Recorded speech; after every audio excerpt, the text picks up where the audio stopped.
People of Reddit who work the day shift at non-haunted businesses and don't spend all your time in the woods. What's the creepiest thing you've experienced?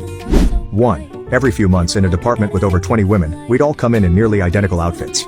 It was odd, we were all ages and races and styles, but there'd be a day when everyone would show up in a black skirt and red blouse. A few months later, everyone in brown slacks and a cream-colored dress shirt. A few months later, gray skirt and black sweater. We could never figure out the trigger. TV show character looking fly in that outfit the night before. A visitor to the Bidge, who appeared polished. Nothing. Always creeped me out, as it seemed to represent some sort of groupthink or collective consciousness working on us. 2.